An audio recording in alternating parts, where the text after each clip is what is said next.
Hi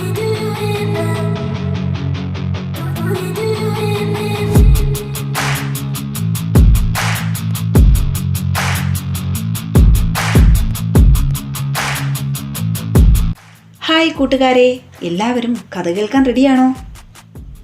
ലോകത്തിലെ ഏറ്റവും സുന്ദരനായ ഒരു കുട്ടിയുടെ കഥ കേട്ടാലോ? ലോകത്തിലെ ഏറ്റവും സുന്ദരനായ കുട്ടി ആരാണ്? എന്നാ ഞാൻ പറയട്ടെ, ലോകത്തിലെ ഏറ്റവും സുന്ദരന്മാരും സുന്ദരികളും നിങ്ങൾ തന്നെയാണ്. ശരി, എന്നിരുന്നാലും നമുക്ക് കഥ എന്താണെന്ന് അറിയണ്ടേ? നേരെ കഥയിലേക്ക് കടക്കാം. അക്ബർ ചക്രവർത്തിയുടെ മകൻ മിടുക്കനും സുന്ദരനുമായിരുന്നു. അവൻ്റെ സൗന്ദര്യത്തെ കൊട്ടാരത്തിൽ എല്ലാവരും പുകഴ്ത്തുമായിരുന്നു.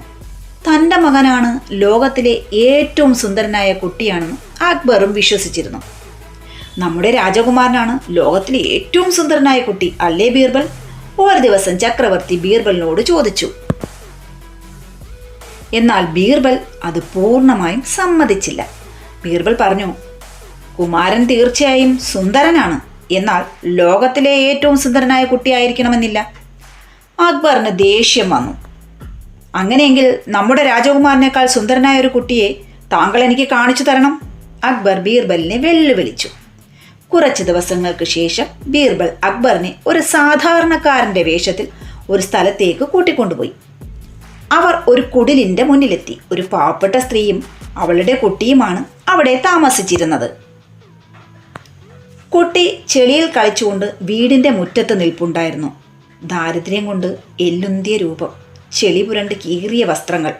ബീർബൽ അവനെ അടുക്കലേക്ക് വിളിച്ചു. എന്നിട്ട് അക്ബറിനോട് പറഞ്ഞു, പ്രഭു, ഇതാ ഇവനാണ് ലോകത്തിലെ ഏറ്റവും സുന്ദരനായ കുട്ടി. ഇത് കേട്ട് അക്ബറിന് കോപം വന്നു. ബീർബൽ, എന്ത് അസംബന്ധമാണ് നിങ്ങൾ പറയുന്നത്? ഈ വൃത്തികെട്ട കുട്ടി എങ്ങനെ ലോകത്തിലെ ഏറ്റവും സുന്ദരനായ കുട്ടിയാകും? കുട്ടിയാവട്ടെ ഇതെല്ലാം കേട്ട് കരയാൻ തുടങ്ങി. ഇത് കേട്ട് കുട്ടിയുടെ അമ്മ പുറത്തിറങ്ങി വന്നു. ആ സ്ത്രീ കുട്ടിയെ വാരിയെടുത്തു. അവനെ കരയിച്ചതിന് അവരെ ശകാരിച്ചു. എന്നിട്ട് കുഞ്ഞിനോട് പറഞ്ഞു, എൻ്റെ മോൻ കരയണ്ട, നീ തന്നെയാണ് ഈ ലോകത്തിൽ ഏറ്റവും സുന്ദരൻ. കുട്ടി കരച്ചിൽ അവസാനിപ്പിച്ചു. ബീർബൽ പറഞ്ഞതിൻ്റെ അർത്ഥം അപ്പോഴാണ് അക്ബറിന് മനസ്സിലായത്. ചക്രവർത്തി പറഞ്ഞു, ബീർബൽ, താങ്കൾ പറഞ്ഞത് വളരെ ശരിയാണ്. ഓരോ മാതാപിതാക്കൾക്കും ലോകത്തിൽ ഏറ്റവും സുന്ദരനായ കുട്ടി അവരവരുടെ മക്കൾ തന്നെയാണ്. ചക്രവർത്തിയാണ് തൻ്റെ വീട്ടിലെത്തിയതെന്നറിഞ്ഞ ആ സ്ത്രീ പരിഭ്രമിച്ച് അക്ബറിൻ്റെ കാൽക്കൽ വീണു. എന്നാൽ അദ്ദേഹം ആ സ്ത്രീയെ ആശ്വസിപ്പിച്ചു. ആ സ്ത്രീക്കും കുഞ്ഞിനും ധാരാളം സമ്മാനങ്ങൾ നൽകി അവർ യാത്രയായി.